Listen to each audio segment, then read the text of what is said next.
दो तीन। ओ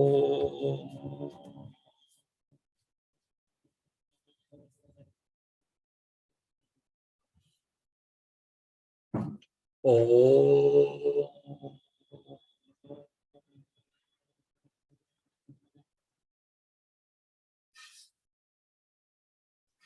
ओ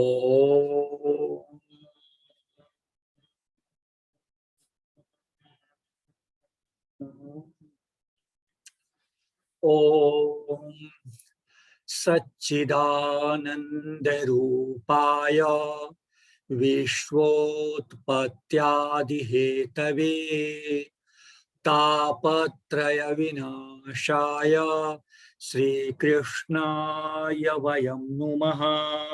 ओम शांति शांति शांति।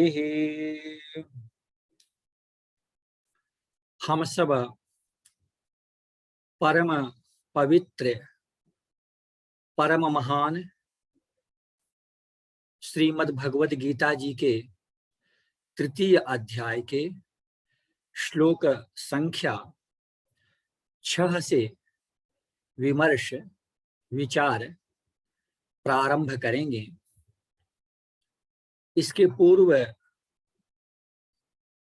हम लोगों ने जो विचार किया उसमें परब्रह्म परमात्मा भगवान श्री कृष्ण जी वीर अर्जुन को बता रहे हैं कि हे अर्जुन, ऐसा कोई प्राणी नहीं है जो एक क्षण के लिए भी बिना कार्य के रह सके। न हि कश्चित् क्षणमपि जातु तिष्ठत्य कर्म कृते। हम लोग विचार कर लिए हैं। अब आगे कर्म के विषय में ही प्रभु जी वीर अर्जुन को बता रहे हैं। क्या कह रहे हैं? कर्मेन्द्रियाणि संयम्य यो आस्ते मनसा स्मरन् इंद्रियार्थान् विमूढात्मा मिथ्याचारः स उच्यते। कर्मेन्द्रियाणि संयम्य यो आस्ते मनसा स्मरन्। यह जो कोई भी व्यक्ति कर्मेन्द्रियाणि संयम्य कर्म इंद्रियों को संयमित करके, सीधा सीधा इसका यही अर्थ हुआ शब्दशः, कर्मेंद्रियों को संयमित करके। तो कर्मेंद्रियों को संयमित करके क्या ज्ञानेंद्रियों को संयमित नहीं करना है? नहीं नहीं, यहाँ कर्मेंद्रियाणि संयम्य, इस श्लोक के इस चरण में जो कर्मेंद्रिय शब्द है, इससे ज्ञानेन्द्रिय का भी अर्थ ग्रहण होगा। तो कर्मेंद्रियाणि संयम्य अर्थात जो व्यक्ति कर्मेंद्रियों और ज्ञानेन्द्रियों, अपनी संपूर्ण इंद्रियों को संयमित करके, और फिर कर्मेंद्रियाणि संयम्य यो आस्ते मनसा स्मरन्। इंद्रियों को तो संयमित कर लिए, लेकिन मन से स्मरण कर रहे हैं, ध्यान कर रहे हैं। यो आस्ते मनसा स्मरन्, मन से ध्यान करते जा रहे हैं। आस्ते वर्तमान कालिक क्रिया है, अर्थात इंद्रियां संयमित हैं, मन से सुख अनुभूत होने वाले विषयों का चिंतन कर रहे हैं। यो आस्ते मनसा स्मरन्, किस चीज का ध्यान कर रहे हैं? तो प्रभु जी आगे बता रहे हैं इंद्रियार्थान, जो इंद्रियों के विषय हैं उनका ध्यान कर रहे हैं मन से। सुंदर दृश्य का मन से ध्यान कर रहे हैं, सांसारिक भौतिक सुंदर दृश्यों का जो उनके मन को खींच रहे हैं। सुंदर शब्दावलियों का श्रोत्र इंद्रिय से जो ऐसे ही मन से विषयों का ध्यान कर रहे हैं, चिंतन कर रहे हैं और इंद्रियों को संयमित किए हुए हैं। ऐसे कर्म करने वालों को प्रभुवर जी दो शब्दों के द्वारा संबोधित करते हैं। क्या कहते हैं? विमूढ़ात्मा मिथ्याचारः स उच्यते। प्रभु जी कहते हैं कि वीर अर्जुन, ऐसा व्यक्ति विमूढ़ात्मा, मूर्ख आदमी है, मूर्ख है। मूर्ख है का तात्पर्य है कि उसे विवेक और अविवेक का समुचित ज्ञान नहीं है। विमूढ़ात्मा। मिथ्याचार, ऐसा व्यक्ति मिथ्याचारी है। ऐसा व्यक्ति ढोंगी है जो अंतःकरण से विषयों का चिंतन करते हैं और बाहर से संयमित दिखते हैं, बाहर से इंद्रियों को संयमित रखे हुए हैं। इनको उन्होंने कहा प्रभु मिथ्याचारी, झूठा व्यवहार करने वाला। बाहर से जैसा समाज में दिख रहा है कि ये तो बड़े अच्छे हैं, संयमित हैं वाणी से, वचन से, व्यवहार से, और मन में विषयों का और निषिद्ध कर्मों का अन्य वो चिंतन करते जा रहे हैं। तो प्रभु जी ने कहा ऐसे ढोंगी हैं, ढोंगी मूर्ख हैं। उन्होंने प्रभु जी ने नाम दिया मिथ्याचारः स उच्यते। और प्रभु जी इसके बाद जो देखें, ये हमारे यहाँ एक लोक उक्ति है, एक कहावत है कि खाए के दांत अलग और दिखाने का दांत अलग है। कुछ इसी तरह से है। संसार जगत में जो निकट के लोग हैं वो देखें कि भाई ये तो बड़े संयमित आचरण और व्यवहार वाले हैं और मन में से बिल्कुल विषयों का ध्यान कर रहे हैं, चिंतन कर रहे हैं। भगवान कहते हैं ढोंगी हैं। ऐसे कर्म करने वालों को प्रभु जी निंदा कर रहे हैं। और आगे किस प्रकार के कर्म करने वालों की प्रशंसा कर रहे हैं, यह अगले श्लोक में परम पूज्य भगवान श्री कृष्ण जी बता रहे हैं। क्या कह रहे हैं? यस्त्विन्द्रियाणि मनसा नियम्यारभतेर्जुन कर्मेन्द्रियैः कर्मयोगम् असक्तः स विशिष्यते। यस्तु, तू का अर्थ होता है परंतु। परंतु यह यस्त्विन्द्रियाणि संयम्य मनसा रभतेर्जुन, हे अर्जुन, जो व्यक्ति इंद्रियाणी, देखें यहाँ जो इंद्रियाणी है, इंद्रियाणी से हमें कर्म इंद्रिय और ज्ञान इंद्रिय दोनों को ग्रहण करना है। यस्त्विन्द्रियाणि संयम्य मनसा, मन के सहित, मनसा का अर्थ हुआ कि मन के सहित इंद्रियों को जिन्होंने संयमित कर रखा है, अर्थात जिनका मन भी संयमित है, श्रोत्र इंद्रिय भी संयमित है, नेत्र इंद्रिय भी संयमित है, पैर इंद्रिय भी संयमित है, सब कुछ संयमित है।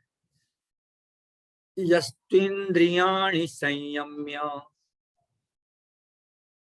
यस्त्विन्द्रियाणि मनसा नियम्यारभतेर्जुन, जो मन सहित इंद्रियों को संयमित करके, यस्तु जो, और आरभतेर्जुन, हे अर्जुन, असक्तः, यह असक्तः आरभते, मन सहित इंद्रियों को संयमित करके और असक्तः, अनासक्त भाव से कर्म को करते हैं। असक्त मनसारभतेर्जुन कर्मेन्द्रियैः कर्मयोगम, अपने कर्मेंद्रियों से कर्मयोग का जो आचरण कर रहे हैं, मन को भी संयमित करके, इंद्रियों को भी संयमित करके, प्रभु जी कहते हैं सविशिष्यते, ऐसे जो साधक हैं वह विशिष्ट हैं, ऐसे साधक श्रेष्ठ हैं। अर्थात यह केवल साधना के लिए ही नहीं बात कही जा रही है। अगर हम अपने व्यवहार जीवन में भी देखें तो हम जो कुछ भी कार्य कर रहे हैं, अध्ययन अथवा अन्य, यदि हमारा मन संयमित है, हमारी इंद्रियां संयमित हैं, तो हम अपने कार्यों का संपादन समुचित प्रकार से कर सकते हैं। मन संयमित नहीं रहेगा तो कार्य हम कुछ करेंगे और मन कहीं दूसरी जगह है, तो हमारा कार्य समुचित प्रकार से न हो करके वह कार्य बिगड़ सकता है, वह कार्य गड़बड़ हो सकता है। लेकिन मन भी संयमित है, इंद्रियां भी संयमित हैं, तो हम यदि कोई कार्य करेंगे तो वह कार्य उचित प्रकार से संपन्न होगा। व्यवहार जगत में भी देखें, केवल आध्यात्मिक जगत की बात नहीं है। और प्रभु जी ने जो कहा असक्त, अनासक्त भाव से, अनासक्त भाव से अर्थ है कि आसक्ति का किसी भी कर्म को करने में यदि हम आसक्ति को छोड़ देते हैं तो एक प्रकार से हमारे ऊपर दबाव हट जाता है। हम इस भाव से कार्य को करते हैं कि कर्म करना हमारा कर्तव्य है, बस। आसक्ति नहीं है, न तो कर्मों में आसक्ति, न तो कर्म फलों में, कहीं नहीं, बस ये मेरा कर्तव्य है और मैं कर रहा हूं। तो एक जो दबाव है कर्म करने का, और दबाव के कारण शरीर में होने वाले जो अन्य विकार हैं, जो दोष हैं, जो रोग आदि हैं, उससे भी हम स्वयं को बचा सकते हैं। कितना उत्तम कर्म करने के लिए प्रभु जी उपदेश दे रहे हैं। यस्त्विंद्रियाणि संयम, यस्त्विंद्रियाणि मनसा नियम्यारभतेर्जुन कर्मेन्द्रियैः कर्मयोगम। कर्मेंद्रियों से कर्मयोग का, अपने कार्यों का जो संपादन कर रहे हैं वे विशिष्ट हैं। अब यहाँ एक बिंदु हम सबके विचार के योग्य है। प्रभु जी कह रहे हैं वीर अर्जुन को सविशिष्यते, वह विशिष्ट हैं। कौन किससे विशिष्ट है? यदि हम कहते हैं कि अमुक व्यक्ति श्रेष्ठ हैं तो उस श्रेष्ठता का आधार क्या है?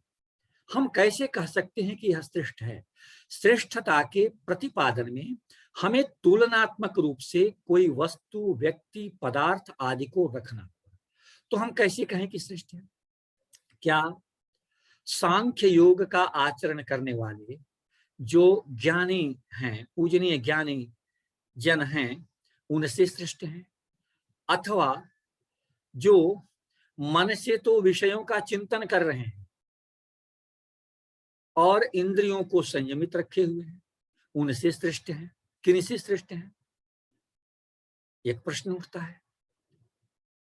यदि हम यह कहें कि पूजनीय सांख्य योगियों से श्रेष्ठ हैं, पूजनीय सांख्य योग का आचरण करने वाले ऋषि वरियों से श्रेष्ठ हैं, ऐसा यदि हम कर्मयोग का आचरण करने वाले यदि हम इस प्रकार से अर्थ करते हैं तो यह अर्थ तो बड़ा ही चिंतनीय हो जाएगा। ऐसा हम नहीं कह सकते। और यदि हम यह कहें कि जो ढोंगी हैं, मिथ्याचारी हैं, उनसे श्रेष्ठ हैं, तो ऐसा भी हमने, ये भी उतना उचित प्रतीत नहीं होता है। क्योंकि जो मिथ्याचारी लोग हैं, जो पाखंडी हैं, जो पाखंडपूर्ण जीवन जीते हैं, उनसे तो जो सामान्य जीवन जीने वाले हैं वो ऐसे ही श्रेष्ठ हैं। और जिनका जीवन इस प्रकार है कि मन भी संयमित, नेत्र, श्रोत्र, पाद, पाणी आदि इंद्रियां भी संयमित और अनासक्त भाव से कर्म कर रहे हैं, तो उन पाखंडियों से श्रेष्ठ हैं। ये विशिष्यते, ये उतना भी उपयुक्त नहीं लग रहा है। तो इसका अर्थ हम यह नहीं कह सकते, न कर सकते हैं कि पाखंडियों से श्रेष्ठ है। नहीं, इसका अर्थ हम इस प्रकार कर सकते हैं कि सामान्य भाव में जो कर्म करने वाले हैं, उन कर्म करने वालों की अपेक्षा जो अनासक्त भाव से मन और इंद्रियों को पूरी तरह से संयमित करके कार्यों का संपादन करते हैं, वे श्रेष्ठ हैं। ऐसा हम अर्थ कर सकते हैं। तो प्रभुवर जी इन दोनों किस किस प्रकार के कर्म करने वाले पाखंडी हैं और कैसे कर्म करने वाले प्रशंसा के योग्य हैं, इन 2 श्लोकों में परम पूज्य भगवान श्री कृष्ण जी वीर अर्जुन को बता रहे हैं। आगे परमाराध्यवर, परब्रह्म परमात्मा परम पूजनीय भगवान श्री कृष्ण जी वीर अर्जुन को कह रहे हैं, नियतम कुरु कर्म त्वम कर्म ज्यायोह्य कर्मणः शरीर यात्रा पिचते न प्रसिद्धेद कर्मणः। प्रभुवर जी वीर अर्जुन को कह रहे हैं कि हे अर्जुन, देखें इसके पूर्व में हम लोग विचार कर चुके हैं। वीर अर्जुन आराध्यवर जी के चरणों में अपना जिज्ञासा निवेदित कर रहे हैं। न चैतद विद्मः कतरन्नो गरीयो। प्रभुवर, हमारी समझ में बात नहीं आ रही है कि श्रेष्ठ क्या है, हमारे लिए उचित क्या है, आप हमें बताएं। और इसी उचित को प्रभुवर जी बता रहे हैं।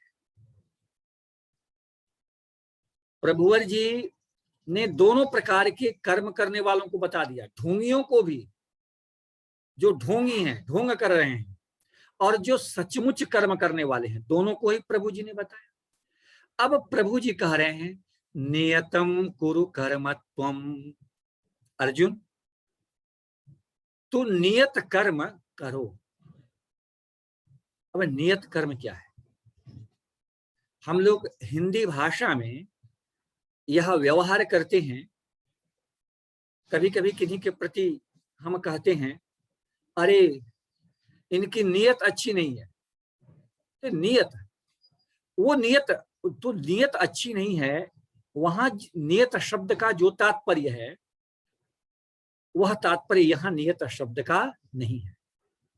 नियतम कुरु कर्म त्वम, यहां नियत शब्द का अर्थ है, नियत शब्द का तात्पर्य है कि पूजनीय शास्त्र जी में जिन कर्मों को करने के लिए कहा गया है,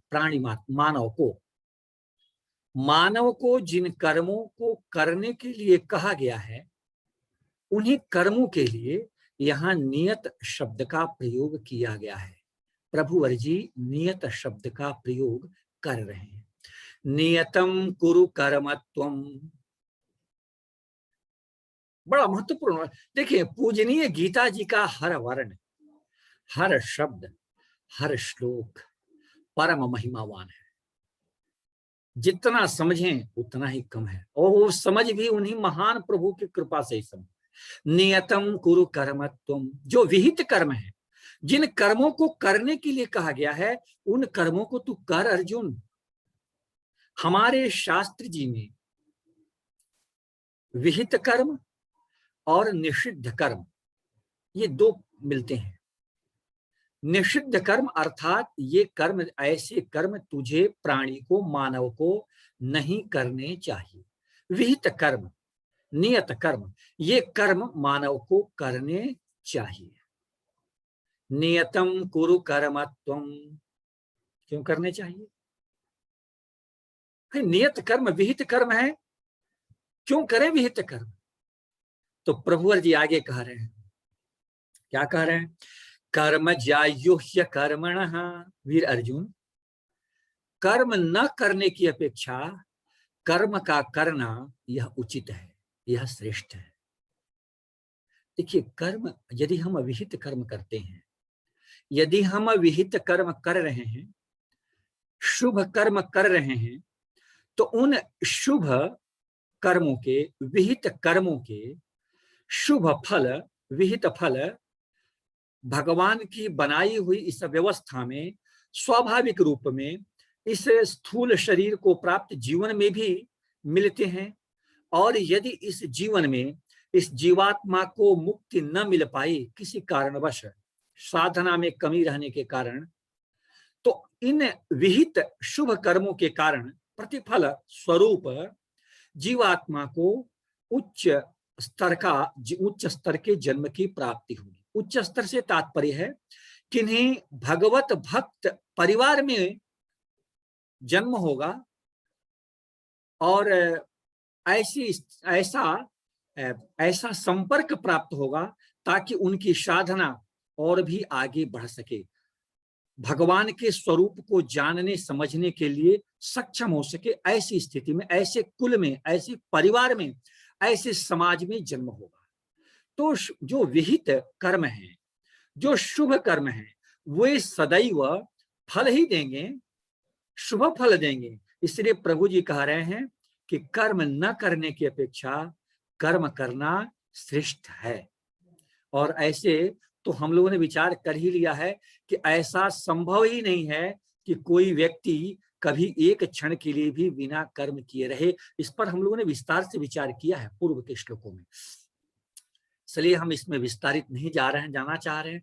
प्रभुवर जी कह रहे हैं, नियतम कुरु कर्म त्वम कर्म ज्यायोह्य कर्मणः। अब एक बात, एक जिज्ञासा यहाँ और हो रही है कि क्या जो विहित कर्म हैं वे सबके लिए एक समान ही हैं? तो नहीं, सबके लिए विहित कर्म एक समान नहीं है। मानव को उनके अपने स्वभाव के अनुसार, उनकी अपनी जो प्रकृति है, उस प्रकृति के अनुसार जो सहज कर्म हो, उन विहित कर्मों में अपने लिए जो अपने स्वभाव और प्रकृति के अनुसार जो सहज कर्म हो, उसका संपादन करना चाहिए। इन्हीं महान पवित्र गीता जी में आराध्यवर जी आगे कह रहे हैं, उपदेश दे रहे हैं वीर अर्जुन को, सहजम कर्म कौन्तेय, जो सहज कर्म है, स्वाभाविक कर्म है तुम्हारे लिए, उसको करो। तो विहित कर्मों में भी सहज और स्वाभाविक कर्म जिन व्यक्ति के जैसे हों, उन विहित कर्मों में से ऐसे कर्मों का चयन, ऐसे कर्मों का आचरण किया जाना चाहिए। जैसे मान लें कि कोई व्यक्ति हैं, वे गृहस्थ आश्रम में रहना चाह रहे हैं। तो गृहस्थ आश्रम में रहना चाह रहे हैं, उनके लिए विहित कर्म है कि शास्त्र की परंपरा के अनुसार विवाह करें और सृष्टि के कुल के संवर्धन के लिए संतति को उत्पन्न करें। ये उनके लिए नियत कर्म है। और एक संन्यास मार्ग को स्वीकार करने वाले साधक के लिए, जिनकी दृष्टि में संसार, जिनके हृदय में संसार के भौतिक पदार्थों, विषयों के प्रति वैराग्य का भाव हो गया है, उनके लिए गृहस्थ आश्रम को स्वीकार करना, विवाह करना, संतान उत्पत्ति आदि, ये उनके लिए नियत कर्म नहीं है, उनके लिए विहित कर्म नहीं है। क्योंकि उनका संसार से वैराग्य है, उनके लिए स्वाभाविक कर्म है कि वो विवाह से हट करके ही वो जीवन जिए, यही उनका सहज कर्म है, यही भगवान कह रहे हैं। तो नियत कर्म भी सबके लिए एक समान नहीं हो सकता है। एक विद्यार्थी यदि अध्ययन करने के लिए पुण्य भूमि काशी जी में जाते हैं और काशी जी में जा रहे हैं अध्ययन करने के लिए, जा करके वहां अन्य कुछ लोगों के साथ गप मारना, अनायास बात करना, इधर उधर घूमना, जैसे कैसे, तो ये उनके लिए सहज कर्म नहीं है। उनका स्वाभाविक कर्म है कि वे शास्त्र जी का अध्ययन करें, ये उनका कर्म है। तो नियत कर्म, विहित कर्म है कि एक विद्यार्थी को शास्त्र जी का अध्ययन सदगुरुदेव जी की कृपा, उनकी सन्निधि में किया जाना चाहिए। और यदि उनके लिए नियत कर्म है, विहित कर्म है, तो ऐसे ही प्रभु जी कह रहे हैं, नियतम कुरु कर्म त्वम कर्म ज्यायोह्य कर्मणः। प्रभु जी वीर अर्जुन को कह रहे हैं कि अर्जुन, हे वीर अर्जुन, जो कर्म न करने की अपेक्षा, देखें पहला सिद्धांत प्रभु जी बता चुके कि एक क्षण भी कोई व्यक्ति बिना कर्म के नहीं रह सकता, यह सिद्धांत है। लेकिन जो मिथ्याचारी या ऐसे हैं, उन्हें लगता है कि मैं तो कोई कर्म कर ही नहीं रहा हूं। यदि मान भी लिया जाए तो प्रभु जी का, हालांकि हर क्षण कर्म हो रहा है, शरीर वांग मनोभिरियत, शरीर से, मन से, वाणी से कर्म हो रहे हैं, तो भी प्रभु जी कह रहे हैं कि कर्म न करने की अपेक्षा कर्म करना श्रेष्ठ है। और उसमें जो नियत कर्म है वो करो अर्जुन। नियत कर्म सबके लिए निश्चित है। आज हमारे अपने देश की, राष्ट्र की सीमा पर जो सैनिक हैं या राष्ट्र के अंदर जो आरक्षी कर्मी हैं, सैनिक कहें कि नहीं हमें तो भजन करना है सीमा पर हथियार लेकर के, और शत्रु पक्ष हथियार लेकर चलाने के लिए खड़ा है, तो उनका नियत कर्म वहां नहीं है। उनका वहां नियत कर्म है कि जो हम पर, हमारे राष्ट्र की पर आक्रमण करने के लिए प्रतिपक्षी सैन्य बल तैयार है, उनका हम प्रतिकार करें, ये उनका नियत कर्म है, ये उनका विहित कर्म है। नियतम कुरु कर्मत्वम कर्म ज्यायोह्य कर्मणः।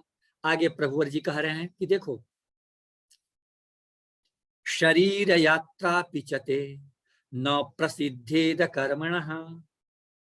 प्रभु जी कह रहे हैं कि देखो, बड़ी सरल भाषा में कैसे समझा रहे हैं भगवान, वाह देखो, शरीर यात्रा पिचते न प्रसिद्ध न ते, अर्जुन तुम, तो ते से संबोधन करते हुए संपूर्ण मानवता के लिए यह उपदेश दे रहे हैं, वीर अर्जुन को संबोधित करते। अर्जुन, शरीर यात्रा पीचते, शरीर यात्रा, शरीर की जो यात्रा है वो भी संभव नहीं है। वो शरीर यात्रा भी, शरीर के जो कर्म है यदि हम कर्म न करें तो शरीर यात्रा पिचते, तो शरीर की यात्रा भी संभव नहीं हो पाएगी। शरीर यात्रा पिचते न प्रसिद्धेद कर्मणः, कर्म के न करने से शरीर की यात्रा भी संभव नहीं है। अच्छा बताएं, कोई कहें, सिद्धांत तो हुआ कि कोई किसी भी क्षण में कोई कर्म के बिना नहीं रह सकता, शरीर अवांग मनोभिर्यत, लेकिन माने कुछ देर के लिए ऐसे ही स्वीकार कर लें, तो एक बात बताएं कि जो भी शरीर धारण करने वाले मानव हैं, क्या वे भोजन नहीं करेंगे? क्या वे पानी नहीं पिएंगे? क्या वे निवृत्त होने के लिए दैनिक कार्यों का संपादन नहीं करेंगे? और नहीं करेंगे तो यह जीवन कैसे चलेगा? मान लें कोई सोए हुए हैं, सोए हुए होने के बावजूद भी एक करवट से दूसरे करवट, दूसरे करवट से एक करवट, ऐसा करेंगे कि नहीं करेंगे? पैर फैला हुआ है, पैर को मोड़ेंगे कि नहीं मोड़ेंगे? शरीर यात्रा पिचते न प्रसिद्धेद कर्मणः। प्रभु जी कह रहे हैं कि हे वीर अर्जुन, यदि कोई कहते हैं कि मैं कर्म नहीं करूंगा तो शरीर की यात्रा भी संभव नहीं है। इसलिए प्रत्येक व्यक्ति को कर्म का आचरण करना चाहिए, भगवान का संदेश है। और उत्तम कर्म का आचरण यह है कि अपने इंद्रियों के द्वारा अनासक्त भाव से मन और इंद्रियों को संयमित करते हुए शास्त्र जी द्वारा बताए हुए जो विहित कर्म हैं, उन कर्मों में मानव के अपने स्वभाव और प्रकृति के अनुसार जो कर्म हैं, उन कर्मों को प्रभु जी का स्मरण करते हुए, प्रभु चरणों में अर्पित करते हुए उन कर्मों का संपादन किया जाना चाहिए। आज हम आराध्यवर जी के चरणों में, गीता जी के विमर्श में, उनकी महान उन प्रभु जी की अनुमति से यहीं विश्रांति लेते हैं। अगली चर्चा उन परम परम महान प्रभुवर जी की असीम अहेतु की कृपा से हम लोग अगली चर्चा संपन्न होगी। ओम पूर्णमदः पूर्णमिदं पूर्णात् पूर्णमुदच्यते पूर्णस्य पूर्णमादाय पूर्णमेवावशिष्यते। ओम शांति शांति शांति।